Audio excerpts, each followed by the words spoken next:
मुनीर फारूक साहब, इसमें तो मैं आपसे बात करूंगा ही कि जो नई तरमीम है वो कितनी पर्सन स्पेसिफिक या केस स्पेसिफिक है।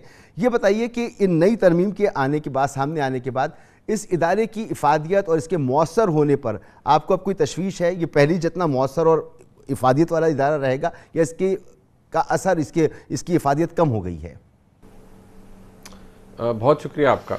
देखिए मसूद साहब, गुजारिश ये है कि नैब का इदारा अब से नहीं, मेरे ख्याल में फ्रॉम इट्स वेरी एग्जिस्टेंस एक अलाउ मी टू से एक बदशकल किस्म का इदारा था। वो इसलिए क्योंकि इसकी बुनियाद तो खैर मियाँ नवाज शरीफ साहब के दूसरे दौर में रखी गई। उस वक्त एहतसाब ब्यूरो था, फिर जब मुशर्रफ साहब आए तो ये नैब बन गया। अब उसका जो बेसिक कानून था, अभी तरामीम की बहुत बात हो रही है कि उनमें हुक्म है और कुछ फ़ायदा ज़रूर होगा एग्जिस्टिंग केसेस के अंदर लोगों को। लेकिन अगर आप पुराना कानून उठा के देख लीजिए, क्या उसके तहत कन्विक्शंस अमल में लाई गई मुकम्मल तौर पर? जो बड़े बड़े हाई प्रोफाइल केसेस बनाए गए, जब वो बेल स्टेज के ऊपर गए, यानी अभी अदालत ने मेरिट को टच नहीं किया तो अदालत मजबूर हो गई, मतलब सुप्रीम कोर्ट जितनी बड़ी अदालत, पाकिस्तान की सबसे बड़ी अदालत, मजबूर हो गई कि वह ख्वाजा सलमान रफ़ीक और ख्वाजा साद रफ़ीक के बेल ऑर्डर के अंदर इतनी डिटेल में फैसला दे और बताए कि किस तरह से नैब के कानून को इस्तेमाल किया गया सियासी इंजीनियरिंग के लिए, लोगों को पॉलिटिकली मैनिपुलेट करने के लिए, लोगों को सियासी तौर पर कट टू साइज करने के लिए। तो वो तो पुराने कानून के तहत हुआ, तो उसमें कानून की अमलदारी तो फिर एक साइड पे रही, जो इंटेंट था वो बड़ा वाज़े हो गया। अब भी गुज़िश्ता रोज़ जब इस्लामाबाद हाई कोर्ट ने एहसन इकबाल साहब के खिलाफ नैब का जो रेफरेंस है वो खारिज किया, तो उसके ऊपर तो इतलाक इन नए कवानीन का नहीं हो रहा। वहाँ पर तो सवाल मुतअद्दिद दफ़ा chief justice Islamabad high court ने जनाब जस्टिस अजहर मिनल्ला साहब ने फरमाया और उन्होंने बार बार इस्तफसार किया कि करप्शन ढूंढ कर बताइए, करप्शन ढूंढ कर बताइए, ज़रा बताइए, सवाल का जवाब दीजिए। तो जवाब नदारत। अब आप ये देखिए कि इस चक्कर में पुराने कानून के तहत क्या हुआ, आपने बहुत से ऐसे लोग, उनकी ज़िंदगी के कीमती हिस्से ये नैब का कानून और नैब की इंजीनियरिंग खा गई। जैसे अहद चीमा साहब अपने ज़माने में एक स्टार ब्यूरोक्रेट थे, आपने उस शख्स की ज़िंदगी के 3 साल खा लिए और बाद में क्या निकला, वो अदालत से बरी हो गए, लेकिन उस शख्स के वो 3 साल वापस नहीं आ सकते। इसी तरह फवाद हसन फवाद बहुत ज़बरदस्त और लाइक ब्यूरोक्रेट्स में शामिल थे, आपने उनकी ज़िंदगी के 2-3 साल खा लिए, उनको बेइज्जती बदनामी का सामना अलहदा करना पड़ा, लेकिन क्या निकला, इवेंचुअली क्या निकला और निकलेगा भी क्या। लिहाजा एक तो प्रॉब्लम इस इदारे की वर्किंग, इसके कॉन्डक्ट और उस कानून में है। तो लिहाजा इस इदारे को हम ये नहीं कह सकते, मेरी नुक्ता नज़र के मुताबिक, मेरे ओपिनियन के मुताबिक, कि ये शुरू से बड़ा अच्छा काम कर रहा था। इस इदारे को बनाने का मकसद जब पहले भी बनाया गया था मियां नवाज शरीफ साहब के दौर में एहतसाब ब्यूरो, तब भी सियासी मुखालफिन के खिलाफ इस्तेमाल करना था। जब मुशर्रफ साहब ने इसे नैब बनाया तब भी इसका मकसद यही था, सियासी इंजीनियरिंग करना, जोड़ तोड़ करना और सियासतदानों को कट टू साइज करना, उन्हें टारगेट करना। मुनीर साहब, आपका इस्तदलाल बजा और बहुत वजन है आपके इस्तदलाल में, लेकिन ये सियासी इंजीनियरिंग सिर्फ नैब में ही तो नहीं होती, तो ये तो इसके लिए मुख्तलिफ फोरम्स और इसको आप बहुत बेहतर तौर पर समझते हैं। नए नैब के कानून के आने के बाद ये खदशा जाहिर किया जा रहा था कि जो पर्सन, ये कवानीन जो हैं ये पर्सन स्पेसिफिक बनाए गए हैं और इसमें कुछ शख्सियात को शायद फ़ायदा पहुंच सकता है। और अब हम देख रहे हैं कि 50 से ज़ायद केसेस ऐसे हैं जो एक के बाद एक फारिग हो गए।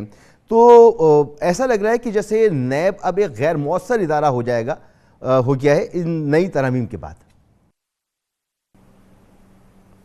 देखिए मसूद साहब, गुजारिश ये है कि ये तासुर और ये ओपिनियन, इसमें बड़ा वज़न है कि ये जो तरामीम की गई हैं, इसमें कुछ तरामीम ऐसी ज़रूर हैं जिनका फ़ायदा एग्जिस्टिंग पेंडिंग केसेस के अंदर मौजूद एक्यूज़ जो हैं उनको होगा और यकीनी तौर पर होगा। पर्सन स्पेसिफिक या केस स्पेसिफिक लेजिस्लेशन हमारे मुल्क में पहले भी हुई है, फ़ायदा पहुँचाने के लिए भी हुई है। मैं इस इम्प्रेशन को बिल्कुल निगेट नहीं करूँगा, यकीनी तौर पर जहन में रखते हुए ऐसी तरमीम ये जो आज PDM की हुकूमत है उसने भी प्रपोज की होंगी। लेकिन आप ये देखिए कि बहुत से ऐसे मामलात, बहुत से ऐसे केसेस जो पुराने कानून के तहत भी डिसाइड हुए, जिनमें कन्विक्शन हो गई, मैं क्योंकि ज़रा आसान कर देता हूँ आपके नाज़रीन के लिए, कि जिनमें सज़ा हो गई। अब उनमें से एक सज़ा का हाल आप देख रहे हैं जो कि इस्लामाबाद हाई कोर्ट में है, वो है मरियम नवाज शरीफ का। अब वहाँ पर जज ना आप है ना मैं हूँ, ना नैब के प्रोसिक्यूटर आप है ना मैं हूँ, वहाँ पर अदालत ने, मोअज़्ज़ज़ अदालत ने और मोअज़्ज़ज़ जज साहिबान ने तकरीबन वो इस बात पर आ गए और नैब के सामने उन्होंने रखा कि भाई ये सादा सवाल है, ज़रा इनके जवाबात दीजिए और बताइए, समझाइए। अब उस वक्त जो वहाँ पर नैब के लोग मौजूद थे और जो प्रोसिक्यूटर थे, जिनके बारे में एक झूठ बोला गया कि जी इनको तो इस हुकूमत ने अपॉइंट किया, ऐसा नहीं है, वो 2020 से अपॉइंटेड है पीटीआई की हुकूमत की तरफ से, और उस वक्त नैब के जो चेयरमैन थे उनके दौर में वो अपॉइंट हुए। लेकिन वहाँ पर कलई बहुत सारे मुकदमा जिनको पुराने कानून के तहत कन्विक्ट किया गया लोगों को, उनकी कलई अब हाई कोर्ट के लेवल पर आकर खुल रही है। ये बात अपनी जगह जरूर मौजूद है कि पर्सन स्पेसिफिक लेजिस्लेशन ये है, इसके अंदर बारे सबूत का एलिमेंट जो है वो भी अपनी जगह मौजूद है। अब ये काफी नहीं है कि एसेट बियॉन्ड मीन्स हो जाए, करप्शन और करप्ट प्रैक्टिस या डिसऑनेस्टी को साबित करना Exactly. पड़ेगा। और मैं इस्तेदलाल ये है या आर्गुमेंट, मुनीफ साहब कि देखिए वो कानून जो था उसके पीछे भी कोई माइंड अप्लाई हुआ होगा, और ये सिर्फ बदनीयती हम नहीं कह सकते ना, इसमें कुछ अच्छी चीजें भी हम ढूंढ सकते हैं, निकाल सकते हैं, क्योंकि अब कानून पूरा पलट गया है, मामला पूरा बदल गया है, तो अब केस बोगस नजर आ रहे हैं। बहरहाल एक आपका नुक्ता नज़र है, एक ये दूसरा नुक्ता नज़र है, लेकिन इमरान खान साहब इसी मामले को लेकर और इन्हीं ग्राउंड्स पर लेकर सुप्रीम कोर्ट गए हुए हैं। तो क्या सुप्रीम कोर्ट में ये जो नई तरमीम है और नया कानून है, इसे स्ट्राइक डाउन किया जा सकता है, इसकी तवक्को है?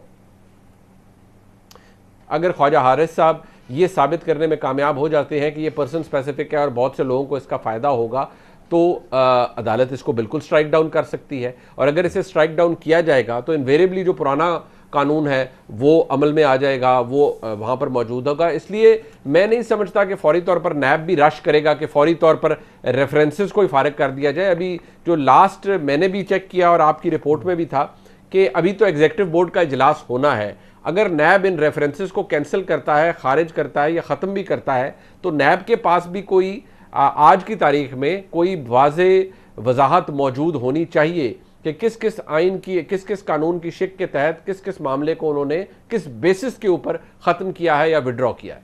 बहुत बहुत शुक्रिया आपका जनाब मुनीफ फारूक साहब, माहिर आइन व कानून, हमारे साथ मौजूद थे।